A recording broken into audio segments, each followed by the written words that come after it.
Hi, everyone. Welcome. I'm Lynn Galliano. I am a Reiki Master teacher.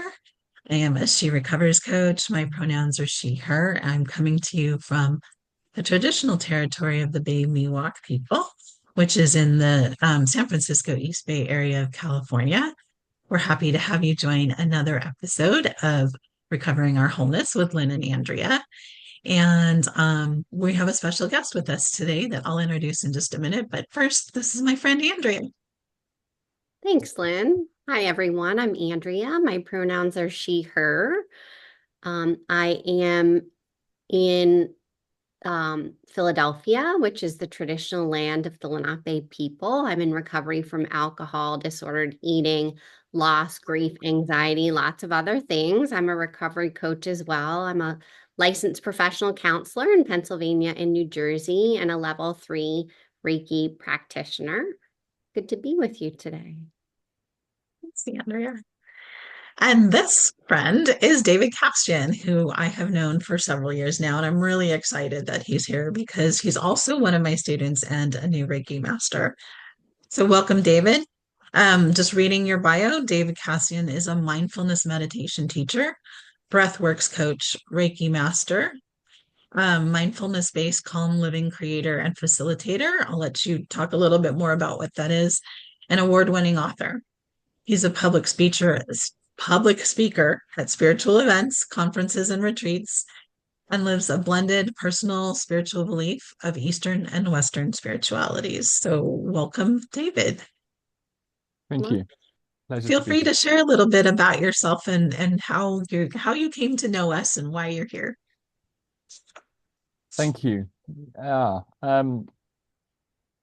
I've spent um, a good chunk of my own life journey in various elements of self-development and recovery, and uh, personally, still in a sense of recovery from going through divorce from a fairly negative, fairly toxic relationship. That was a 20-year long marriage. Um, and my own journey, mostly based on spirituality, as Lynn said, is a kind of now a blended spirituality of the Eastern and Western mindsets, particularly the mystic mindsets. So I've been through various different versions of Western, fairly traditional Christianity, and managed to work my way out of that um, into what I would say is a Christocentric, open, mystic spiritual life. Within that, there is a real sense, something that I've experienced and something that I've taught on for a long time, the sense of the natural and supernatural energies that flow, and how those energies, when best and well aligned within us, can create such beautiful positive. Sorry, my incense is really burning right over my camera. Let me just move I was going to say, away. either you've got spirits coming through and you're channeling all Incense kinds of burning stuff. constantly here. It's just a little bit too close to the camera. It's okay. Um, It's funny though. yeah. So uh, yeah, just having that sense of the natural and supernatural energy, the essence of the divine, the energy of the divine flowing well within us, works our own kind of life and recovery of our true self um, much better. And a lot of the things that I talk about and a lot of the things that I teach are about the things that we can do in our own inner journey and creating the own inner environment that enables the natural and supernatural energy to flow better. So the MBCL, which you mentioned, the mindfulness-based calm living, is one of those things. I did a course in MBSR with John Kabat-Zinn. That's the mindfulness-based stress reduction. Did a course in mindfulness-based self-compassion, and read books by Kristen Neff on self-compassion, creating us into more compassionate people. And that, along with practices that I was already doing on a mindfulness-based kind of counseling practice that I'd kind of developed from doing a counseling diploma, um, and doing that kind of spiritual direction, life guidance stuff with people. I created this amalgamation of these things, which I feel is one of the beautiful ways to try and help align ourselves, doing mindfulness-based practices and visualizations and counseling based on mindfulness, to allow the person to much better sit in the flow of the natural self. I do a lot of teaching on recovering and discovering that true self within us, which has been overlaid by what a lot of the mystics call the false self, which is the cultural and social persona that we feel we need to project. And that is often detrimental to our own well-being. So I do a lot of sense of kind of discovering and recovering that sense of true self, who we really are in the core of our being. Yeah, my journey into Reiki was really through my friendship with Lynn. Um, and when she began her teaching journey, um, spoke to me and talked to me a little bit about Reiki. And I'd known some elements of Reiki. When she first spoke to me, I then bought The Way of Reiki, which is the teachings of Usui himself, expressed and shared, and felt actually this is very similar to the sort of things that I was already doing. But actually to be trained in how to properly kind of guide that sense of the universal energy through my own self into the people who would come to be, clients, for want of a better term, to be Yeah. receivers, I think is a better word for what I see it as. Yeah, I thought that would be a really helpful way of um, expanding my own journey. So did all three levels to Reiki Master with Lynn, and found a lot of it flowed very easily through the nearly 20 years of my own expressions, 25 years of personal practice of mindfulness, meditation, channeling energy, and kind of connecting with that sense of the divine true self. So yes, and I found it really helpful in myself doing those practices on myself, and also through to other people as well. So I wanted to say, like, it's really funny because the way that I met David is I was searching for mindfulness, meditation, and mystical Christian books on Amazon, and I found this book. That one of the titles that popped up was the Mystic. Like, hold on, it's the Mystic Path of Meditation, which is his award-winning book, and read it. So like 4 or 5 years ago, and actually we connected through another like a Celtic Christian group, and became friends through there. But after taking Reiki, then 2 years ago, when I took Reiki, I recently, in the last 6 months, went back and reread. Before I started teaching, David reread the book, and I was like, David's been teaching Reiki 20 years because it was already in there. And so that's why I knew he would just be like the perfect student, because I started highlighting things. I'm like, that's Reiki, that's Reiki, that's Reiki. And he may not have had the same words for it, but it is the same thing. So that was just this really neat connection that we've had. And it's kind of come full circle. He's been my teacher, I've been his teacher, and I just really value my relationship with you, David. So thank you. Bless you. Mm, Yeah. that's beautiful. That's beautiful. All of these synchronicities, right? Like the different Mm. language we use to describe these universal experiences, Yeah. Yeah. right? What would you say, David, to someone that's new to Reiki or new to their spiritual healing journey? What advice would you give them? I think one of the most important things is to not rush the whole thing. There is a pace in Western culture that is much faster than the pace of our inner spiritual journey and the external spiritual reality as well. And I found that if you move in the spiritual context at the pace of our Western culture, you move much faster than you are really able to connect with that spiritual. The spirit flows, I think, a lot more slowly, easily. There's a little story I tell in the Mystic Path of Meditation of some Westerners going to an underdeveloped country, landing their plane in a kind of middle of a handmade airfield, unloading all of their stuff, getting all the locals to kind of help carry the stuff, and the Westerners kind of charging off into the jungle to find a base camp. And after a while, all the locals just sit down and dump all the stuff on the floor, and the Westerners are kind of going, come on, hurry up, we got to go. What's wrong? What are you doing?" And the locals start talking in their native language, and they talk to the translator and say, "What are they saying? Why aren't they getting up? Why aren't they moving?" And simply they just said, we have to wait for our souls to catch up. We've been moving so fast, we have to wait for our souls to catch up. We can feel them missing because our Mm, physical self has been moving so fast. So I think one of the most important things is to not rush into our own spiritual journey, into our own personal healing.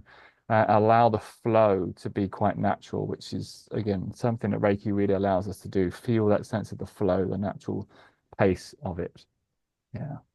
Yeah, that's incredible. I completely agree. I think being able to slow down and be Mm, still mm, and quiet, that's when we begin to notice mm, Reiki.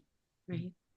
Thank you. yeah, that's exactly what I use Reiki for, is to slow down all of mm, the chatter and the you shoulds and what ifs and the worry and the anxiety that comes mm, up in daily life with things that are going on, whether it's at home or at work or in the world. That's literally where I go to reconnect with source and slow down and feel like, I'm back kind of at myself and back in my body. So I mm, love that description of letting our souls catch up with us, because I don't think that that happens. And that's why we feel so fragmented and we feel so, just everything's just like making us anxious and stressed because we don't take the time to center and ground ourselves daily. yeah. Do you have a daily practice that you can tell us about that you do that kind of helps with that? Um, yes, I do. I think it's important to have a framework of a day to enable you to not lose the sense of what the essence of the life is, the core of that our life is on a daily basis. Um, so I feel that kind of a set of a framework around the day is really useful. So personally, I think it's really significantly important to kind of bracket the day either end with intentional focus. Mhm. So I always begin my day with some form of quiet meditation. Usually that's listening to something. I've got various different just tracks. Sometimes it's just music. I actually use the music that you use, Lynn, in the master's training, the Julie Truth Truly one. true. Julie True. So yes, I use some of her music. Sometimes I use chants. So part of my kind of blended spirituality, East and West, kind of I have mostly got a bit of a Christo-Hindu outlook on life. So I use some of the very calm Hindu chants. So hum is a really good one. So hum is means this is that. And the this that it's talking about is me, and the that it's talking about is the divine. So this Mm, is that. So hum means this is that. I am with God, one with that divine sense. So I use that sometimes. So it's really just an intentional beginning of the day in a calm fashion. And often I would do that simply by putting headphones in and laying in bed, listening to those tracks. Um, and I quite often will lay my hand on my heart chakra and my gut as well, which is kind of the sacral chakra, um, yep. where the cognitive ability lies. So in kind of quantum mechanics, we're discovering that the brain is not the only place that creates neural pathways and thought processes, but actually there Yes. is proper medical research to say that in your heart and your gut, they create the thought processes. and send it back. The neural pathways get created in those places. And so, yeah, placing my hands on those two helps me to calm and center. So I start my day with the intention of being in that right space. And then I end my day in a practice that I picked up from the person I would call my Guruji, Swami Dayananda, better known in the West often as Bede Griffiths. And he ended his day with a silent gratitude of the day. So he would just sit and contemplate and reflect on the day, draw out the blessings, and just go, or even drawing out the struggles and saying, I am grateful for this. This has made me who I am at the end of the day. So I have those two kind of to flank the days. And then in the middle, I have a couple of times when my alarm on my phone goes off, once at midday and once at about 5 o'clock, so the start of our evening.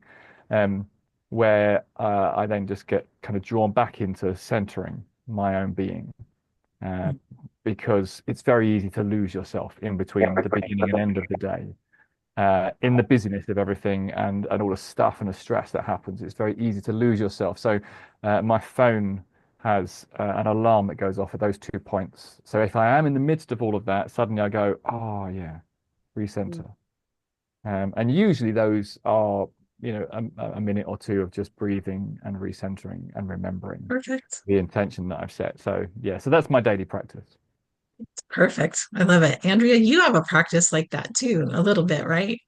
Yes. One question that I like to ask about is how do you use the Reiki precepts in your Mm, daily life? Because that's something that I do each morning and each evening is recite the precepts and mm, use my hands, Reiki hands as well to create that I think really peace and mm, serenity. I know I talk a lot with my clients in as a therapist and as a coach that structure can really bring a lot of comfort and mm, safety. And it can help folks deal with things like anxiety and stress that mm, mm, the world throws at us every day. So do mm. you have any practice, any intention around the Reiki precepts? Um, I think I do. Again, like Lynn said, I mean, I didn't have the terminology of the Reiki practices and the precepts before, but I think this is one of the things that I've been doing for a very long time. And I love the first part of each line, which is very much based on how mindfulness works. Is just for today. There's no big goal to achieve. This isn't, I'm not sitting here going, right, I'm going to change my life from this moment. It's like just for today. And then that sense of, I will not worry. I've used scriptural mantras about not worrying. There's a beautiful piece in the Christian scriptures that starts off by saying, don't worry about all the things of the world, but through that sense of inner preparation or prayer and presenting kind of that sense of worry to the divine, offloading that sense of the worry, uh, and then you're enabled to receive a sense of real divine peace within your being. So that sense of not worrying. So I always see that as that kind of three-stage block is don't worry about anything. It's like, well, stop negative thinking. Mhm. Uh, Allow and create the space for the peace to reside within you. And then the next bit says, and then focus on the positive things. So stop negative thinking, create space for peace, and think of the positive things. And I think that sense of I will not worry just for today. I will not worry. That's that kind of whole sense of creating a space to have peace, and a whole life is based on non-violence and asimma, and having read Gandhi on non-violence and things, that sense of will not anger, it expresses and expands into all elements of frustration towards other. So the intention of saying, actually, I'm going to live in a sense of peace I've been doing. So today I will not anger. For me, it's very similar to the things I would be doing. I have done for years of going and live in a sense of peace toward other, and in the gratitude, of course. Today I'll be grateful, um, and honest and integral in my work, and kind to all living beings. That's again kind of just parts of the self that I've always kind tried to cultivate in my being. So I have those now with me. So I have them. I've got a little folder on my pictures in my phone now, just called Reiki, and the little picture of the precepts is there. So I pull them up occasionally just to read through them, and I have them a picture of it on a stand for my clients when I do it. And it's just next to the table, and I often get them when they sit up from the table. To just sit there for a moment and just stare at the words and allow them to sink in as well, which is really important. Beautiful. I love it.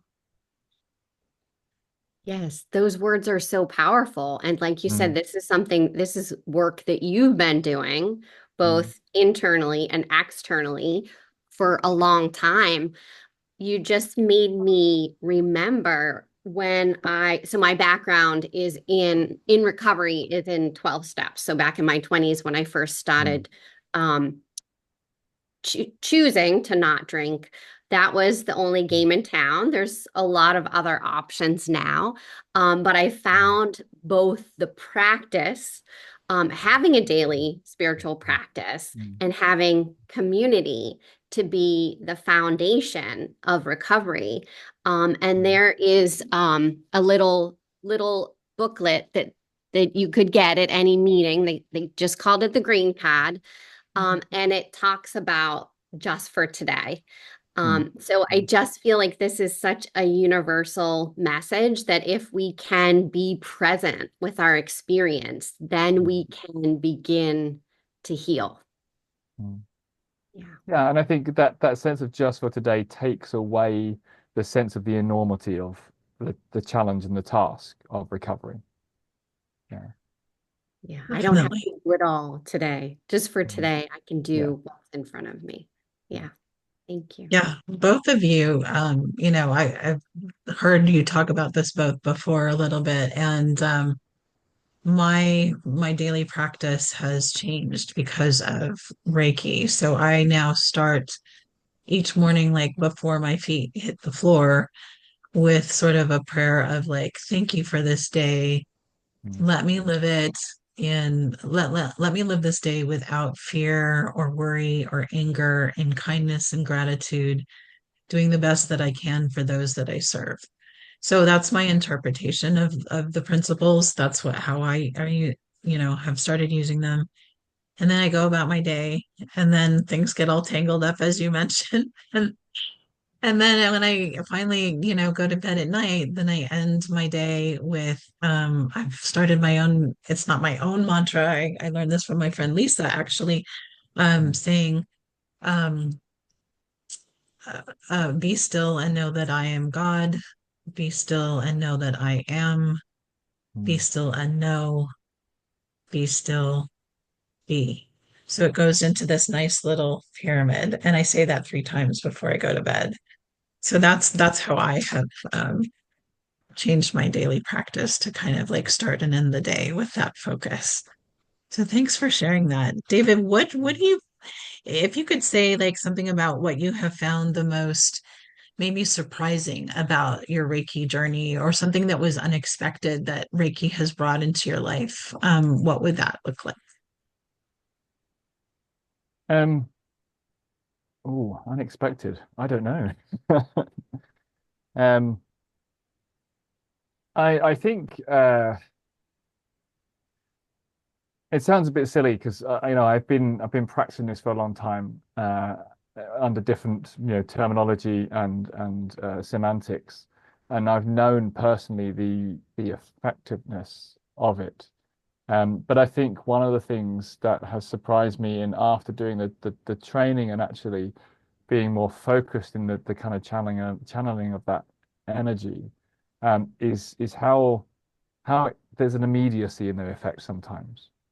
And actually, just, so in mindfulness and meditation, there's a, phrase which lots of the teachers use. I got it from James Finley, who said that there's a lot to do in mindfulness and meditation, and you will find an enormous amount of benefit the more you do it, but you will almost immediately sense some sense of benefit from it immediately. And I think that kind of surprised me a little bit, the immediacy of that, the benefits of it, of I suppose the intention of properly channeling that energy. And that's obviously where the training comes in and why it's important to be properly taught in that. But yeah, And yeah. I think I think you shared with me that you've actually noticed some health benefits that you're feeling right away, right, from the practice. Yeah, so personally, sorry, I was thinking about doing it with those who are receiving it from me. So personally, yeah, I think that there's been within myself there's a couple of things that uh, I suffer from, um, and I think over the last few months the last year maybe that I've been practicing doing this particularly the Reiki particularly that has lessened. Mhm. So, issues within my own physical Yeah, self, I've noticed that I don't suffer from them as much as I used to or as regularly as I used to. So migraines is one of them. Uh, the issues with, I don't want to share this with, too many people. I don't know how many you listeners don't there have are, to but they might share want to, what they are. but issues with the bowels, we'll leave it there. Um, but these things have lessened Yeah, uh, to what they used to be.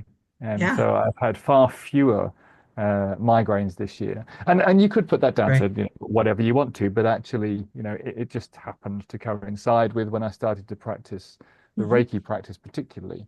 And my wife recently just went, "You haven't had that many migraines this year like you used to do." Mm. Um, and I just went, "Oh no," and my stress in life hasn't lessened. The amount of sleep I get hasn't really lessened. I have four children ranging from 20 years to 18 months um, between them. So, my stress in my life hasn't lessened. I run two businesses. My wife runs her own business, and we home educate our middle child, or the middle of the education aged children, 6 years old. So there's a lot of physical stresses, but actually I've noticed that the inner self is less tense. So although the external life circumstances haven't changed, the internal reaction to that has. Yeah. I'm thinking about something that Kristen Neff says, and you can probably quote her better than I can, David. But where we put our attention, where we put our focus, that's what grows. So Mm, by having this intention, this daily practice where you're tuning in with yourself throughout the day, right? I just mm, had this image of myself standing in the grass in the summertime, the mm, way that that immediately calms down my nervous system, mm, right? And mm, just placing hands can do the same thing. It can mm, immediately calm down that stress response. yeah. And so I think because you're so intentional, Mm. yes, you are seeing benefits, and I'm thrilled for you and for your family. Yeah, Thank you. Me too. that's really great.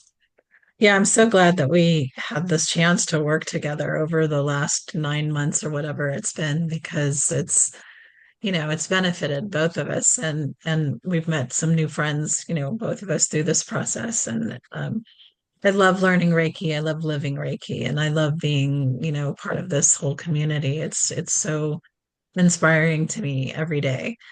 Mm, And I know I want to keep moving because we're running out of time here. I know that you wanted to share some kind of a meditation or a mindfulness practice, and I want to make sure we have time to do that. So, Andrea, did you have any last questions that you wanted to ask him before we do that? Or David, I want to make sure you have shared everything that you feel like sharing. Any, and please, share any books that you've written too that you feel like might be beneficial for mm. our viewers. Yes, I would like to know where I can find out more about you. So we'll make sure to post those along with the video. Yeah. Wonderful. Yeah, well, with regards to books, The Mystic Path of Meditation is there now, and maybe there'll be a link for that as well. And another one I've written called The Art of Peace, which is life lessons from Christian mystics is a subtitle of that, but it's really very much about the cultivation of the inner environment to a greater sense of living out a way of peace, and having that inner peace as well. So yeah, both of those books I'll drop a link on for you to share with Perfect. folks. We'll make sure to share it. Thank you. Thanks. So Wonderful. it's So all you, however you want to thank you. close How long this have I got out. left? How long have we got left for this? However long it takes. Okay, fair enough. We're not, Okay. it's not going to shut off on you. No, but the people might stop listening. They might shut Yeah. off. I'll just grab the book. Yes. Then I'm going to take one of the kind of the focal prayers mantras from. You two both mentioned the kind of indigenous cultures in the land that you live in. I'm from the UK, and so the closest we get, because we've had so many influxes of different people from different places over the centuries, the closest we get, I think, to indigenous culture is what is now commonly called the Celtic culture. Mhm. Yeah. So I have for many years studied Celtic spirituality in the kind of the Iron Age pre Christian era, and also the Christian era. I live in a town which is the focal point of the town is an old abbey, which is from the Anglo-Saxon period. The actual building we have now is from the Norman period, but the abbey was from the Anglo-Saxon period. So I study and teach on that period in spiritual development as well. So I've got a few books on that too, and just wanted to pick. I have one that's based on I call it the Celtic year. So there's a cycle of 8 points in the cycle of the year, the turning of the year, that the Celtic peoples would focus on as far as we can understand it. So that's the four seasonal changes, and each season has a midpoint. The summer and winter being the solstices, and the spring and autumn being the equinoxes. That's the midpoint of each season. And so here in the Northern Hemisphere, we are, of course, in the midst of the winter season. And in just a few days' time, we'll be hitting the winter solstice. So I wanted to focus just for a moment or two on a paragraph of one of the prayers and incantations from the Celtic yearbook. Because even though we're in the midst of the season of darkness, uh, the focus for the winter solstice was the light. And the focus was that from this point onwards, the light increases its strength and the darkness begins to be overcome by the light. And I think that's a real, again, the slow pace of nature. One of those statements that's attributed to Lai Tzu, which is basically any ancient Chinese statement that I don't know who said Lai Tzu is attributed it. It could have been Lai Tzu, it could have been anybody else in that period. But he said, nature never hurries, but everything is always accomplished. So I think seeing that process of nature and being in the rhythm of the natural cycles of the earth helps us to understand the slow going that there is in the recovery. And the focus of the winter solstice is this is the beginning of the recovery of light in darkness. So the focus is, wherever we feel like we might be in a sense of darkness, there is always the ability to recover the light within ourselves as it comes back. So just we'll take a moment just to do some breathing. I'll do a little breathing exercise with you, and then I'll read the words from this focus, allow them to sit with us, and then I'll lead us out of that as well. So let's Okay. just be for a moment. Let's just be for a moment. All the listeners as well. Just close your eyes and breathe gently. Just find a natural, rested breathing rhythm.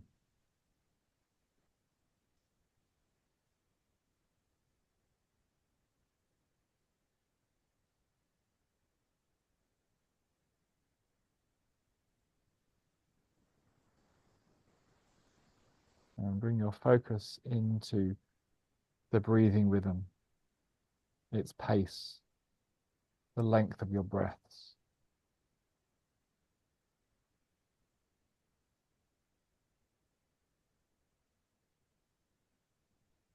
And I want us to slow our breathing rhythm down.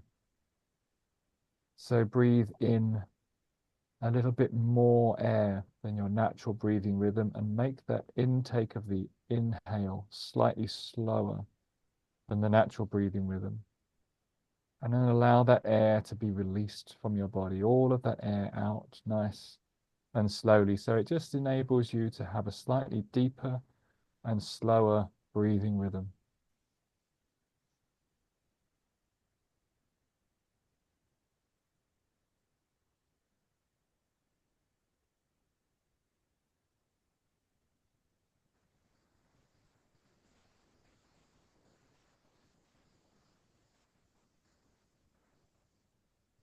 And as you're aware of that slower, deeper breathing rhythm, you'll become aware in your breathing rhythm that there is a pause. Between the exhale and the inhale, there is a pause. You breathe out all of the air. And then before you breathe in again, there is just a rest for a moment between breaths. Just become very aware of that rest, that pause.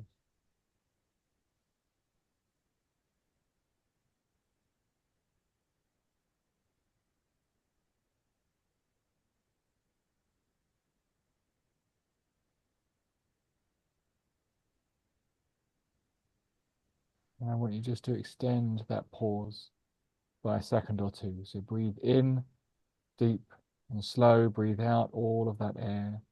And when you come to the pause, when your body feels like it's about to breathe in again, just hold on for another second or two and then breathe in. It extends that pause. Your whole 3-stage breathing rhythm is extended and slowed.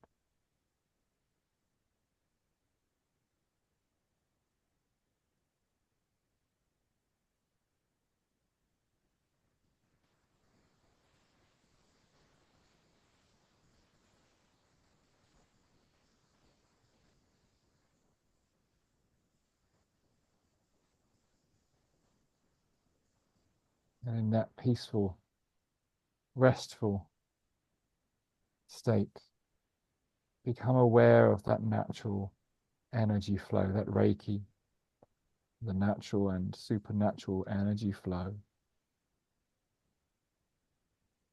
running through your being.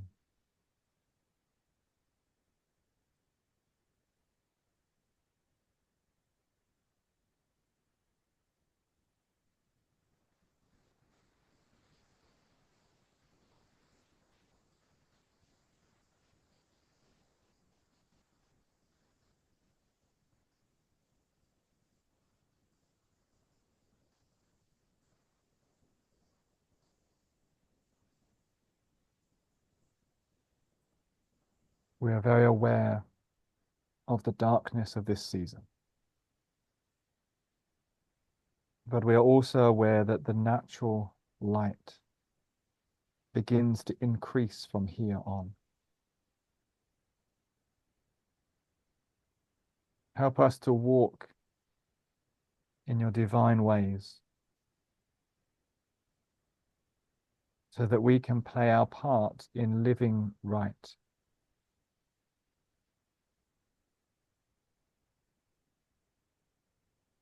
As you flow through us,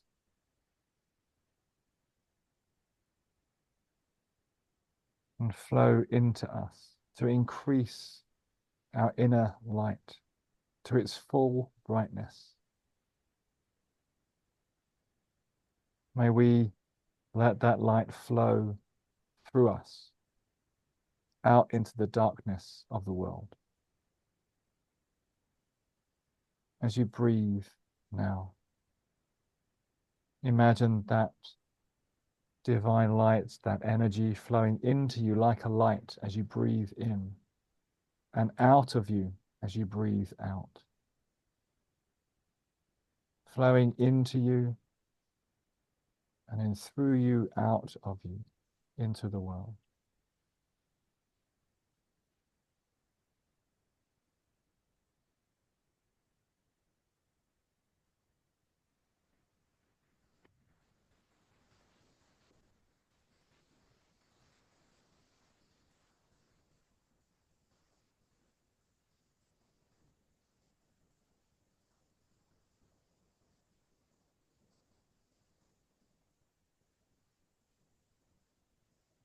May peace rest upon your heart, your mind, your soul, and your spirit. Shanti, Shanti, Shanti.